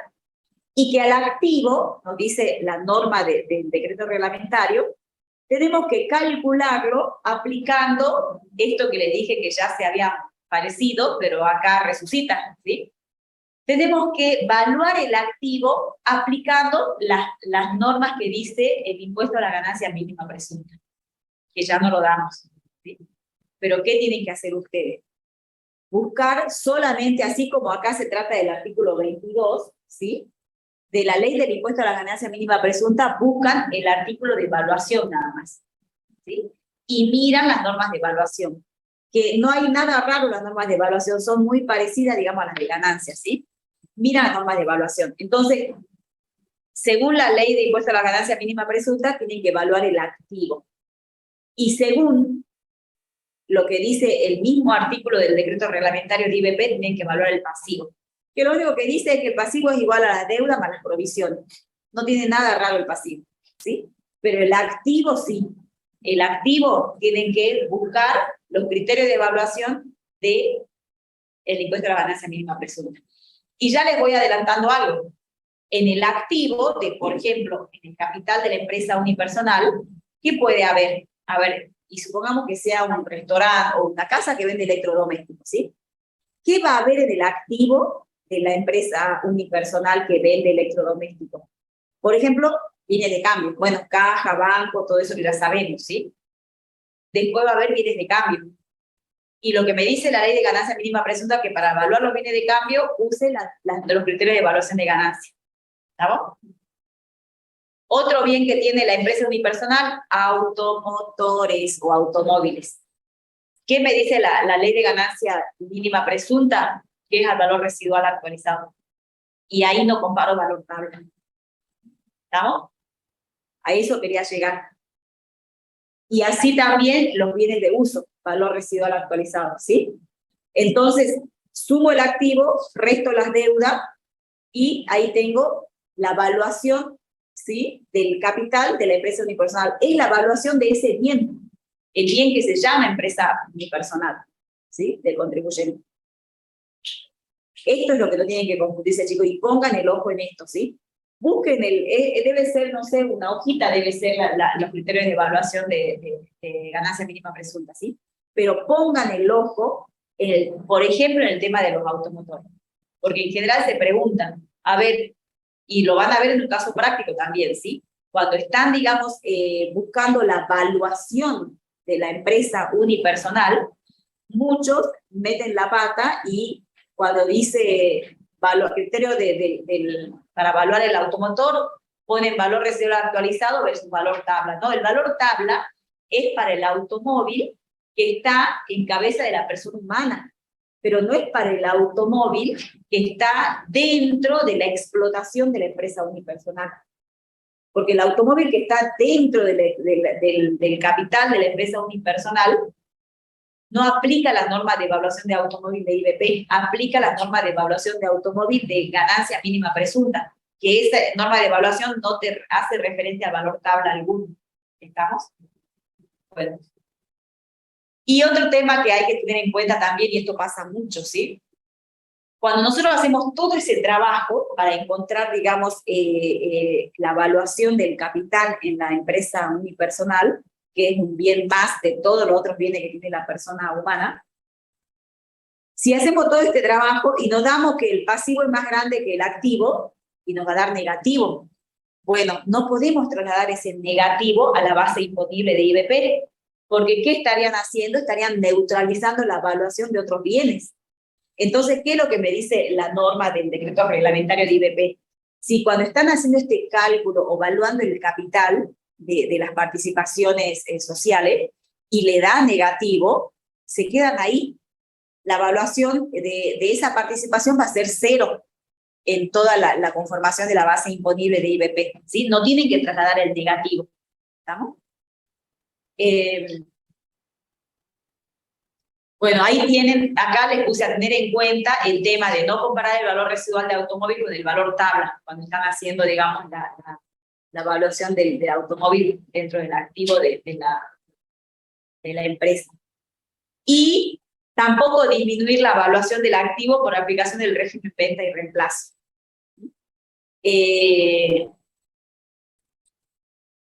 No sé si estaba previsto dar el tema del régimen de venta y reemplazo, o lo tenían que ver solos, no vi el calendario. Pero para hacerla corta, es un régimen que está implementado en la ley del impuesto a las ganancias, es exclusivo de la ley del impuesto a las ganancias, que está, digamos, implementado para, entre comillitas, promocionar o incentivar el recambio, digamos, de las inversiones de bienes de capital, ¿sí? ¿Por qué? Porque todos sabemos que el tema de que cuando los contribuyentes venden sus bienes de uso, está grabado, en el sujeto de empresa está todo grabado, ¿sí? Entonces venden sus bienes de uso para adquirir otros, o sea, para, ya sea porque quieren hacer recambio tecnológico, quieren invertir más en bienes de capital, quieren invertir en mejores, digamos, bienes de capital. Entonces, para que el impuesto a las ganancias no sea una traba, porque le pone, digamos, la gravabilidad en la enajenación de estos bienes viejos para comprar los nuevos, para que no sea una traba en esto, entonces implementa este régimen de venta y reemplazo. ¿Y cómo lo implementa? Y sencillamente, no es sencillo, pero bueno, lo que dice es, el impuesto a la ganancia lo tenemos que pagar por la enajenación de bienes de capital, ¿sí? Pero lo que hace el régimen es financiarnos ese impuesto a la ganancia que tenemos que pagar por vender el bien viejo y comprar el nuevo, porque es uno de los requisitos para usufructuar del régimen. Si no, tenemos que ingresar todo el impuesto a la ganancia por la venta del bien viejo, pero nos financia ese impuesto, ¿sí?, para que lo vamos declarando de a poquito durante todos los años futuros, ¿sí?, según la vida útil que le estamos otorgando al bien que estamos adquiriendo. O sea que la vamos a declarar un poquito todos los años. ¿Y eso cómo se hace? Vía menor amortización, no vía O sea que todos los años no es que le vamos a decir en la determinación del impuesto a la ganancia, estamos declarando el 10% de la utilidad de la enajenación del bien de uso viejo. El otro año, el otro 10% no. Lo que hacemos es vía menor deducción por amortización, ¿sí? Pero es una financiación que nos da, digamos, la norma para que ingresemos en todo ese periodo, digamos, de vida útil del nuevo bien, es nuestro plazo de financiación, digamos, para ir declarando la ganancia agravada del bien que estamos vendiendo ahora. Bueno, entonces muchas veces por ahí se confunden, ¿y qué hacen? Y atenúan la evaluación, digamos, del nuevo bien con este régimen. Y no, la atenuación de la evaluación del nuevo bien no es de la evaluación, sino es para la base de cálculo de la amortización nada más, pero no es, digamos, no hay que atenuar la evaluación del el bien nuevo, siempre tiene que valer lo que costó, ¿sí? Acá nos aclara eso, ¿sí? Cuando estén analizando, digamos, o evaluando los activos, ¿sí?, de la empresa unipersonal, ojo, no me bajen la evaluación con ese régimen. Tienen que tener la evaluación de lo que cuesta. Pero hasta en el propio impuesto a las ganancias no se puede bajar la evaluación tampoco del bien. Porque este régimen es lo que hacemos, digamos, en algún momento, es bajar, pero no, la evaluación del bien, pero como base de cálculo nada más de la amortización, no que estamos bajando la evaluación del bien, ¿sí? Pero bueno, léanlo al régimen, pero es algo que nos tiene que tener en cuenta acá. Después nos dice la norma, por ejemplo, en su inciso I, bienes de uso afectados a actividades grabadas en el impuesto a la ganancia por sujeto a personas físicas que no sean empresas. Por ejemplo, entramos nosotros los contadores acá, todos los profesionales, por ejemplo. Se refiere a los bienes amortizables. No entran los inmuebles, no entran los automotores. ¿Por qué? Porque ya vimos que tienen sus propias y exclusivas normas de evaluación, ¿sí? Pero sí que entra acá la computadora, el escritorio, la estantería, el mobiliario, sí que tenemos en el estudio. O sea, acá puede entrar la camilla del médico, los aparatos del médico, ¿sí? Todo el resto de esos bienes afectados a ganancia agravada entran acá. ¿Por qué? Porque tienen en cuenta en la evaluación las amortizaciones. Las amortizaciones que hemos considerado en el impuesto a las ganancias, ¿sí? O sea, ¿qué quiere decir? Que tenemos que respetar la vida útil y probable que hemos usado en el impuesto a las ganancias. Bueno, ahora, ¿cómo hacemos? Terminamos con los criterios de evaluación, ¿sí? Terminamos con los criterios de evaluación y tenemos que hacer la determinación del impuesto. Ya hemos cuantificado el rodado, el inmueble, los créditos, el dinero que está en el banco, la moneda extranjera, los bienes que usamos en la actividad profesional. Ya también hemos cuantificado el capital de la empresa unipersonal, ¿sí? Bueno, tenemos todos esos bienes, pero ¿qué falta? Tenemos que sumarlos y hacer la determinación, ¿sí? Entonces, para la determinación, ¿qué tenemos que saber? Que hay un mínimo no imponible, que lo encontramos en el artículo 24. Y ese mínimo no imponible, en el primer párrafo, me da lo que en doctrina se le llama un mínimo no imponible general, que es actualmente, para este ejercicio que estamos analizando, 6 millones, ¿sí? Y, repito, lo que en doctrina también se dice mínimo no imponible especial, ¿sí?, para la casa habitación, de 30 millones. Después lo que tenemos es una escala. Y esta escala, antes directamente teníamos una sola alícuota, si ven o practican de ejercicios viejos. Después tuvimos, digamos, un tramo de tres alícuotas, ¿sí? Y ahora tenemos, como parece que, no sé, estas normas tributarias parece que intervienen mucho también contadores que cada vez hacen todas las cosas más complicadas, ¿no? No sé por qué. Pero ahora tenemos, después tuvimos una escala y ahora tenemos 2 escalas. Y ahora no solamente tenemos las 2 escalas, sino tenemos también todo un régimen del decreto 912, que después se las hago corta, pero ya les digo de qué se trata, ¿sí? Entonces, sabemos del mínimo no imponible, sabemos de la escala, ¿sí?, de alícuotas, y tenemos que saber después que pagamos los impuestos de este ejercicio. Sabemos que tenemos que adelantar, en base al impuesto determinado de este ejercicio, tenemos que adelantar el impuesto del año que viene. Esto es igual que en ganancia, ¿no? En ganancia también pasa lo mismo, ¿sí? En base del impuesto determinado de este ejercicio, después se generan los anticipos, ¿sí?, para ir ingresando a cuenta del impuesto del ejercicio siguiente, ¿sí? Bueno, también, igual que en ganancia, tenemos 5 anticipos bimestrales, ¿sí? En esos meses, agosto, octubre, diciembre, febrero y marzo, del 20% cada uno. Veamos ahora esto, cómo va a funcionar. Bueno, veamos. La tabla del 25, ténganlo en el artículo en mano.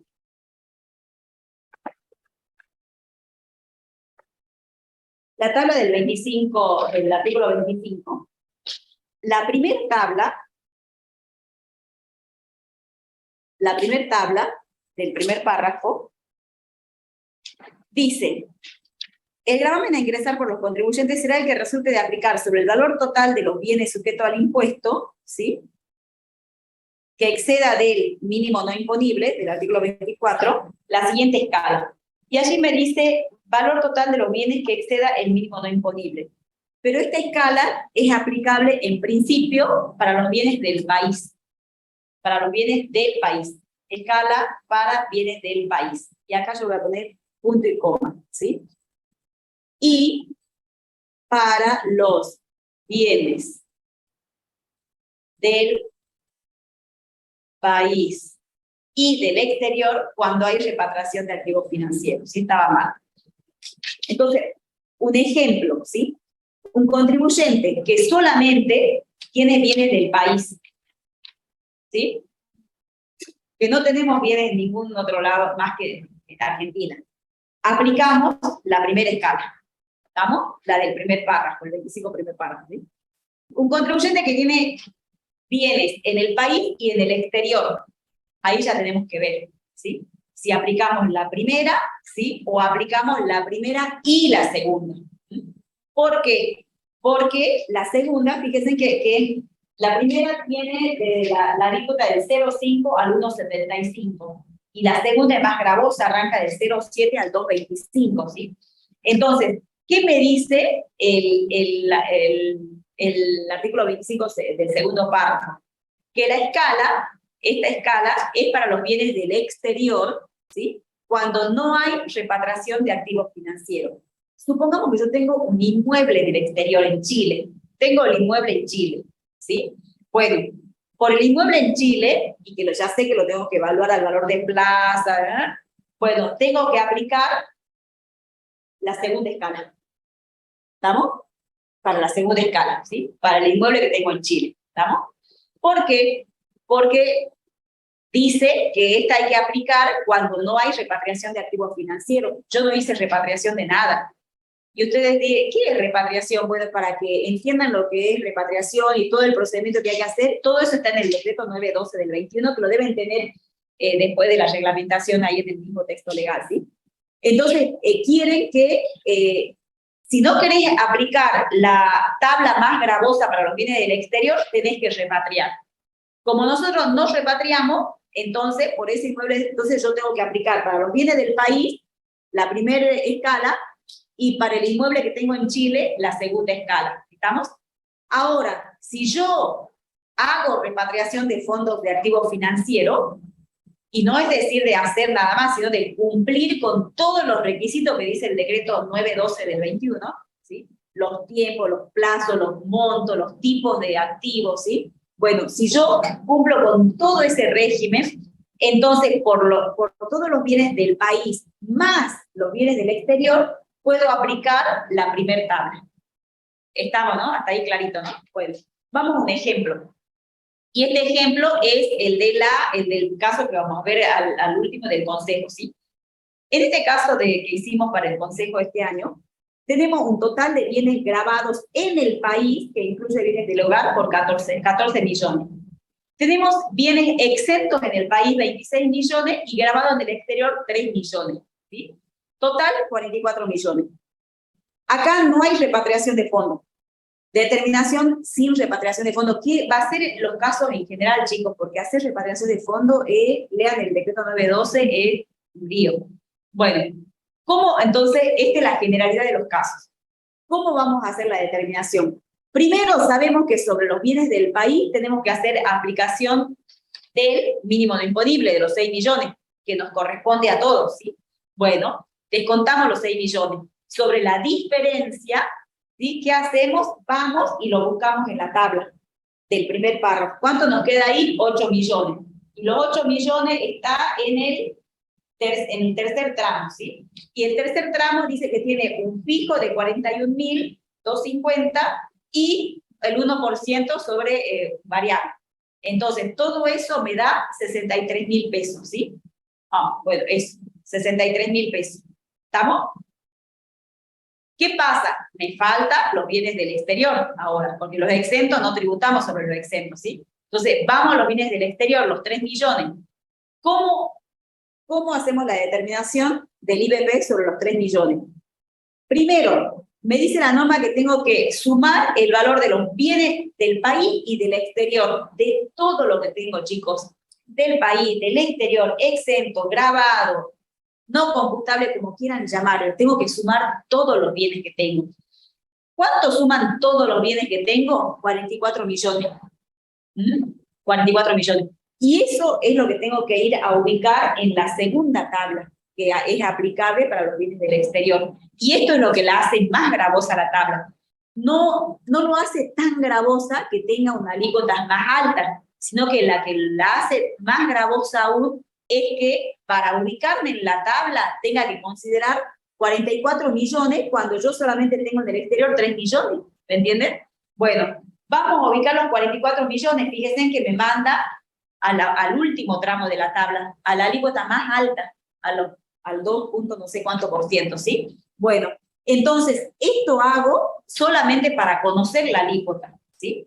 Pero para determinar el impuesto sabemos que tenemos que hacerlo sobre los 3 millones, que es la base imponible, digamos, ¿sí? De bienes del exterior. Entonces, sobre los 3 millones le aplicamos la alícuota del 2,25 y allí tenemos el impuesto del IBP por bienes del exterior en 69.000 pesos. Esto creo que les quedó claro, ¿no? Esto es lo que tienen que entender, ¿sí? Que para ubicarme en la tabla tengo que sumar bienes del exterior. No hay repatriación, pero para ubicar qué tramo me corresponde de la tabla, considero todo lo que tengo, ¿sí? Una vez que me ubiqué, veo cuál es la alícuota, ahí recién voy a aplicar esa alícuota solamente a la base correspondiente a los bienes del exterior, ¿sí? En este caso los 3 millones me da 69.000 de impuestos. ¿Cuál es el impuesto total? Y es el impuesto que calculé sobre bienes del país más el que acabo de calcular sobre bienes del exterior, o sea, los 63 más los 69. O sea que el total de impuesto es 132. A esos 132 recién puedo descontarle todos los ingresos directos que haya tenido a cuenta, ¿sí? En este caso, anticipos. Por ahí puede haber alguna percepción, qué sé yo, ¿sí? Entonces, le descontamos los impuestos directos y ahí tenemos, digamos, el saldo, digamos, de impuestos a ingresar. Esta es la forma, digamos, de determinación. Ahora quiero que veamos un poquito, que es importante, faltan 5 minutos y comenzamos tarde. Quiero que veamos esto, ¿sí? Esto. ¿Qué tenemos acá? Ya hemos dicho, digamos, el tema de que nosotros tenemos, digamos, en todo, digamos, en este caso puntual, digamos, ¿sí? Pero en todos los tributos siempre sabemos que, y esto es de allá de procedimiento, que ocurre el hecho imponible, que en este caso, que es la tendencia de los bienes al 31 de diciembre, nace una obligación tributaria, y con la obligación tributaria siempre tenemos como sujeto activo al Estado y como sujeto pasivo, digamos, en general el contribuyente, ¿sí? Entonces, ¿quién es el contribuyente? Es el que realiza el hecho imponible, en este caso es el titular de esos bienes al 31 de diciembre de cada año, ¿sí? Y en general es el designado sujeto pasivo de la obligación tributaria. Pero también no podemos desconocer que hay otro tipo de responsables, que son los sustitutos y los solidarios. ¿Cuál es la diferencia entre uno y otro? Primero, la coincidencia es que ninguno de los dos realiza el hecho imponible. Es como que los dos están, digamos, representando a un tercero, y ese tercero es el que realiza el hecho imponible, ¿sí? Pero la diferencia entre el sustituto y el solidario es que el solidario siempre se queda al lado del contribuyente, a responder también por la obligación en caso de que el contribuyente no lo haga, ¿sí? Pero el sustituto no. El sustituto lo que hace es desplazar al contribuyente y se queda él como titular, digamos, de esta relación tributaria, ¿sí? O sea que el fisco le exige, digamos, el impuesto al sustituto, no va a buscar al verdadero sujeto al sujeto, digamos, al que generó el hecho imponible, ¿sí? Bueno, ¿por qué les digo esto? Porque nosotros en IBP tenemos dos regímenes de sustitución, ¿sí? En el impuesto a los bienes personales, que son el artículo 25.1 y el artículo 26, y esto también es pregunta de examen, ¿sí? Entonces tenemos dos regímenes de responsable sustituto. ¿Cuál es el primer caso? Es el que nos indica como responsable sustituto a las sociedades de la Ley General de Sociedades, ¿sí? El IBP sobre acciones y participaciones en el capital de sociedades. ¿Qué nos dice el 25.1? Que las sociedades de la Ley General de Sociedades deben ingresar el 0,5% sobre la evaluación de la participación, y que nosotros ya vimos más o menos cómo evaluamos la participación hace un rato, ¿sí? Si se trata de acciones, tenemos que considerar el BPP, y si se trata de otro tipo de participaciones, este tema de medir el capital con el activo y el pasivo, ¿sí? Entonces, el 0,5 sobre esas bases, digamos, es lo que las sociedades de la Ley General de Sociedades deben ingresar al fisco, ¿sí? Que vendría a ser el impuesto a los bienes personales por las acciones, digamos, de sus accionistas, ¿sí? Las acciones es un bien más que tienen los accionistas en su... Pero cuando nosotros estamos en cabeza de los accionistas y tenemos acciones de tal sociedades, lo ponemos como no grabado. ¿Por qué? Porque ya están ingresando el tributo las propias sociedades de la Ley General de Sociedades, ¿sí? Entonces no lo grabamos. Lo que vimos hace rato es valuación. Vimos valuación, ¿sí? Criterios o normas de valuación. Pero cuando nosotros hacemos la conformación de la base imponible, no estamos poniendo ahí las acciones. Las valuamos, sí, pero la dejamos en la columna de exento, no computable, no grabado, como quieran llamarle, o que ingresan el tributo por sustitución. ¿Por qué? Porque el accionista no ingresa el impuesto, lo ingresa las sociedades en representación o por la participación, digamos, del accionista, ¿sí? Y después la sociedad puede digamos, recuperar esa porción de impuestos que paga por parte del accionista, ¿sí? Tiene que, digamos, que cobrarle al accionista, digamos, lo que paga. Y el segundo caso es de aquello, el impuesto a los bienes personales sobre bienes situados en el país, pero que pertenecen a sujetos del exterior, ¿sí? Por ejemplo, un inmueble, puede ser que acá haya un inmueble, ¿sí? Y quizás el sujeto del exterior tiene una persona, un representante de inmobiliaria, qué sé yo, que le alquila el inmueble, ¿sí? Bueno, o quizás ni que le alquila, quizás el propio inquilino que le está alquilando, ¿sí? Bueno, el que tiene relación, digamos, con este sujeto del exterior, tiene también a su cargo, ¿sí? Ingresar, digamos, el impuesto sobre, por el régimen de sustitución, ¿sí? Sobre los bienes que están en Argentina. ¿Qué normas de aplicación aplica? Las que ya hemos visto, ¿sí? Y la alícuota siempre es el 0,5. Para los dos regímenes de sustitución es el 0,5, ¿sí? ¿Y por qué es importante hago más hincapié en el primer régimen de sustitución, que es el sobre acciones y participaciones, ¿sí? Acá nos dice la norma que el gravamen correspondiente a las acciones y participaciones de capital de sociedades regidas por la 19.550, sabemos que ahora es Ley General de Sociedades, cuyos titulares sean personas humanas y asociaciones indivisas domiciliadas en el país o en el exterior. Pero también, y esto es importante, la sociedad tiene que actuar cuando se trate de sociedades o cualquier otra persona domiciliada en el exterior. Y ustedes me dirán, pero el IBP no es el sujeto, la persona humana. Bueno, lo que pasa es que hay una presunción acá. La ley presume, y es una presunción que no admite prueba en contra, que las acciones y participaciones que acá en Argentina, ¿sí? Nosotros tenemos que una sociedad anónima, como ejemplo, ¿sí? Y tenemos que el 40% son accionistas personas humanas del país, y el resto es accionista, un sujeto, una persona jurídica del exterior, ¿sí? Esa sociedad anónima va a tener que ingresar el IBP por sustituto por el 100% de su capital. ¿Por qué? Porque para las del exterior rige esta presunción de que, por más que haya una persona jurídica, dicen que al final de la cadena siempre hay una persona humana. O sea que hay una accionista persona humana en el exterior detrás de esa persona jurídica que está teniendo las acciones en Argentina, ¿sí? Entonces, Siempre cuando entonces se trate del exterior, no nos importa si es persona jurídica o persona humana. Siempre va a correr la sociedad la sociedad de la Ley General de Sociedades tiene que actuar como sustituto, ¿sí? Ahora, distinto es si el accionista es una persona jurídica de Argentina. Ahí, por esa parte, no va a actuar. ¿Por qué? Porque la persona jurídica no es sujeto de IBP, ¿sí? Entonces, Ley General de Sociedades. Todos estos sujetos, las sociedades de la Ley General de Sociedades van a actuar como sustitutos, ¿sí? Cuando tengan accionistas que sean personas humanas del país, cuando sean personas humanas o personas jurídicas del exterior, ¿sí? Y no van a actuar sobre la parte que le correspondan a las personas jurídicas del país, ¿sí? Ese es el régimen de sustitución. Y otra cuestión como para que tengan en cuenta, y quiero que lo lean esto, es la causa de rectificaciones Rivadavias. Para hacerla corta, pues ya estamos en hora. ¿Qué pasa? Como justamente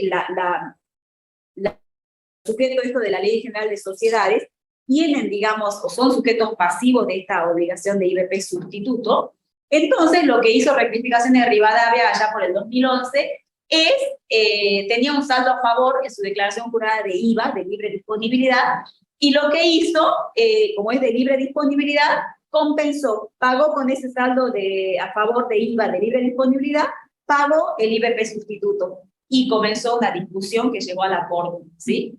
¿Por qué? Porque la administración le comenzó a decir, y lo van a ver en las pantallas siguientes, ¿sí?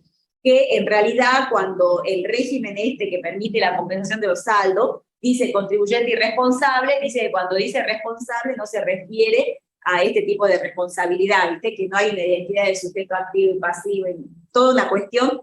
Léanlo porque está muy claro en la filmina. El tema es que hasta hoy siguieron en 2 causas más, ¿sí? La Corte le dio la razón a rectificaciones Rivadavia y dijo que sí, que era un responsable sustituto que logró desplazar, digamos, al contribuyente, que es el verdadero titular, digamos, de la relación tributaria.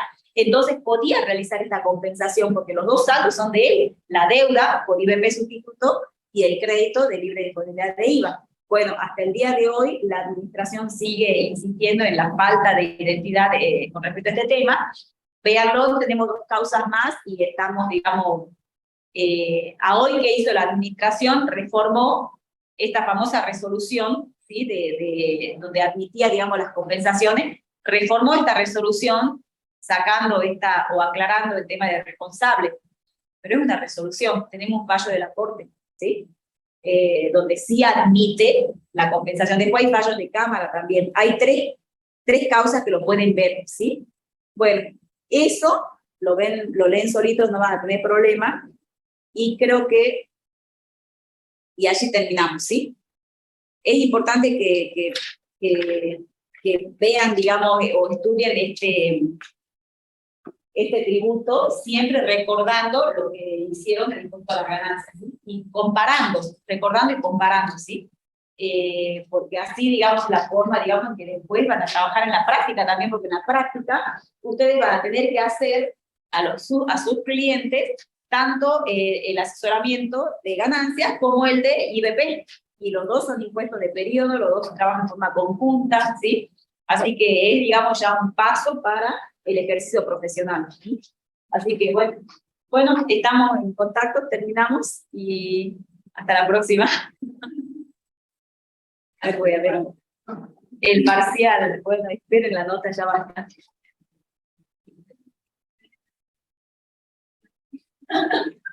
¿Tienen que retirar otra materia? Claro, y la misma tenemos el parcial.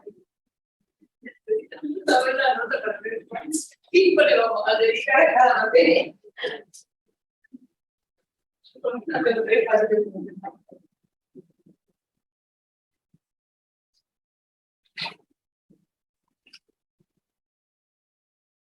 A ver acá qué dice.